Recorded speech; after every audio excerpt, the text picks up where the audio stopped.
Inflammation is the body's reaction to fight an underlying threat, which could be an infection, toxicity, food intolerance, or trauma caused by physical injury.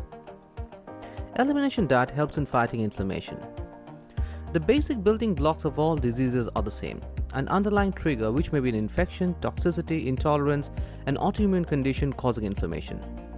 So, keeping inflammation under check is the name of the game. That's why you need to douse the fire or inflammation before introducing something new in your treatment protocol. If this is of interest to you, we recommend you to stick around till the end of the video. Elimination diet for inflammation coming up. This video is brought to you by Good Health Corner. At Good Health Corner, we bring research health information in a simplified manner that is easy to understand. If you like what you see here, we request you to support us by clicking the like, subscribe, and the bell icon. This will ensure you get notified every time we release a new video. Disclaimer: the health statements made in this video and the site are not intended to diagnose, treat, cure, or prevent any disease. They are solely for information purposes. So always consult your doctor before implementing any treatment protocol. Now, coming back to the topic: dousing the fire or inflammation before building health. Think of your body as a house, and when you bought the house, it had nicely painted walls, lovely curtains, and furniture. Now imagine, due to some accident, the house catches fire, and now you have burnt walls and other charred objects in the house. Even the places which were saved from the fire still have some impact of debris, dust, smell, etc. So, in this case, if you have to bring the house back to its previous wonderful state, then first you will have to throw away the burnt furniture, reinforce the structure, paint, add new furniture and furnishings to make it livable again. The body works in the exact same way. Over a period of time, or due to underlying issues listed above, the body develops chronic inflammation. So, first you need to control the inflammation and douse the fire within before we introduce anything new. Inflammation and the immune system. We understand immune responses through the antibodies, which are bodies produced to protect the body from various pathogens. These are mainly IgA, IgG, IgE, IgM, and IgD. And any elevation to these antibodies would mean an immune reaction to an underlying cause. Now, there are two different kinds of immune responses that our bodies exhibit. The first is cellular immunity, which is the first line of defense where the cells produce certain chemicals or cytokines to neutralize an offender. If this first line of defense is not good enough, then the body produces humoral immunity, which are specific antibodies for the offenders. This is when you see in your blood reports elevation of specific antibodies.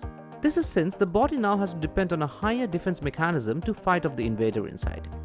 Underlying inflammation causes chronic disease state. Again, there are two kinds of disease states: active and chronic. An example of an active disease state is when the body contracts a pathogen, for example pneumonia. By taking a course of antibiotics, the germs are eradicated, and along with the help of your own immune system, the body is brought back to its normal state. Chronic disease states are more difficult and is generally a result of many underlying issues at play at any given point of time. For example, chronic fatigue syndrome can be a result of years of underlying slow brewing inflammation caused by heavy metal toxicity, co-infections of bacterial and viral nature, and food intolerances. These are generally developed over a period of time and need a functional medicinal approach. These may include dietary changes and other interventions to support the body and helping it to recover. Alzheimer's, Parkinson's, dementia, cancer, autism, etc. can all result due to continuous stress in the body, leading to a chronic state of inflammation, which ultimately leads to one of the above diseases. Now the million-dollar question: how an elimination diet can help with inflammation? This is generally the first thing to do when you are dealing with chronic disease. And the first step is to go gluten-free, casein-free, and sugar-free. Going soy-free also helps at times, as most of the soy products are GMO in nature. Let's understand eliminating gluten. Our digestive tract produces enzymes that help to break down proteins into amino acids, which are then utilized by the cells for various functions. The problems with humans is that we do not have the enzyme to break down wheat completely. And these wheat peptides are perceived by the body as a threat, and the body then produces antibodies against these. The most common peptide of wheat which the immune system fights is called alpha-gliadin. So, if you are taking wheat, then this may cause low-grade inflammation, and after a certain point of time, this may manifest itself in different symptoms like headache, foggy brain, fatigue, etc. But, if you are one of those who cannot do away with wheat, then I suggest you include a good enzyme and probiotics daily so that you can assist the body to break down gluten. Wheat and derivative of wheat are wheat berries, durum, emmer, semolina, atta, spelt, rye, barley, malt, brewer's yeast, wheat starch, etc. While buying food products, look for gluten-free label. Most restaurants nowadays have a section for gluten-free food. If you're in a restaurant where you do not find this, normally asking the chef will do the job. Normally, some nice salad with greens, eggs, salmon, quinoa is quite easy to get. Let's understand eliminating casein. The second elimination will be to go milk-free or casein-free. It has been seen in many cases eliminating milk has had dramatic results in kids on the spectrum. As per some researchers, a diet including milk can result in ingesting higher amounts of a protein byproduct called casomorphin. This is a naturally occurring product of cow's milk with opiate-like activity. This can induce a drug-like state resulting in impaired social interaction, prone to injury due to high pain tolerance, etc. Milk is difficult to digest. Milk contains lactose and we need lactase to break it down. And as we grow older, this is depleted. Just an observation. Have you seen any animals drinking milk after they grow up? They don't, because that's against the law of nature. Think about it.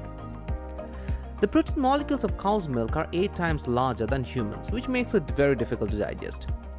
Protein molecules of goat's milk are 6 times larger, so easier but still have challenges. Dairy is present in a lot of food products. First and foremost, when you're buying packaged food items, ensure that it reads casein-free and not only lactose-free. Going casein-free would mean avoidance of cheese, butter, yogurt, ice cream, and many other similar food products in addition to milk. There are some products that are derived from milk but can be made casein-free, like ghee. Look for organic and casein-free options. Let's understand eliminating sugar. The cells in the body require glucose from the blood to produce energy. The pancreas produces a hormone called insulin. For our cells to get the glucose, insulin generated from the pancreas escorts the glucose to the insulin receptor sites in the cells, and glucose is delivered to the cells which produces energy. Now, when we take refined sugar, the body forces the pancreas to produce a larger quantity of insulin than required for the body. And over a period of time, the insulin receptor sites become resistant, and the sugar, rather than being delivered to the cells, remain in the blood. This is where you have insulin-resistant diabetes. When you develop insulin resistance, it is highly inflammatory and starts destroying nerve of the extremities and the eyes. Sugar is a poison. Stevia could be a good alternative to sugar. It provides a sweet taste without the bad effects of sugar. Just a word of caution. If you are considering stevia, it is advisable to run a check of oxalates in the organic acid test, as stevia is very high in oxalate content. Sugar is highly acidic and feeds cancer cells and of course adds loads of empty calories to the diet. Sugar in any form should be avoided, and if one cannot do without it, then stevia or organic honey could be a substitute, but again, moderation should be the key here. Let's understand some anti-inflammatory support. There are some supplements and herbs which are known for their anti-inflammatory mechanisms, and here are some which can help. Turmeric. The yellow powder used in Indian food and curry gets its color and anti-inflammatory properties from curcumin. Till date, in Indian households, the first go-to anti-inflammatory remedy for any bruise will be a turmeric paste. Supplement companies have now come up with potent curcumin supplements which could be easily incorporated in daily routine. Sulforaphane. Sulforaphane is antioxidant and anti-inflammatory. It is found in broccoli sprouts, and that's why having broccoli sprouts or broccoli in general is considered so healthy. It is very unstable, and if broccoli is cooked for long, then it destroys the sulforaphane in it. Also, getting enough of sulforaphane from broccoli alone is difficult due to the copious amounts of these which you need to take to get the therapeutic benefits. Thankfully, now we have supplements that can deliver high levels of sulforaphane by ingesting just a tablet. Fish oil. A high-quality fish oil can fight inflammation just like non-steroidal anti-inflammatory drugs. The omega-3 essential fatty acids in fish oil are reported to have anti-inflammatory effects. Along with the fact that omega-3 fatty acids are great for the brain, a moderate dosage regime of fish oil regimen can do wonders for the brain. Conclusion. As we have seen, it is possible to manage inflammation by making small changes in diet and food habits. Going gluten, casein and sugar-free initially can sound daunting, but not difficult to achieve. The health benefits of making these changes outweighs the sacrifice we need to make in terms of food habits. It becomes easier to implement when the full family is committed to achieve this goal. Hope you have enjoyed this video. If you'd like to see more such videos, we recommend you to subscribe to our channel and give a thumbs up to this. A little bit of encouragement from you will go a long way for us.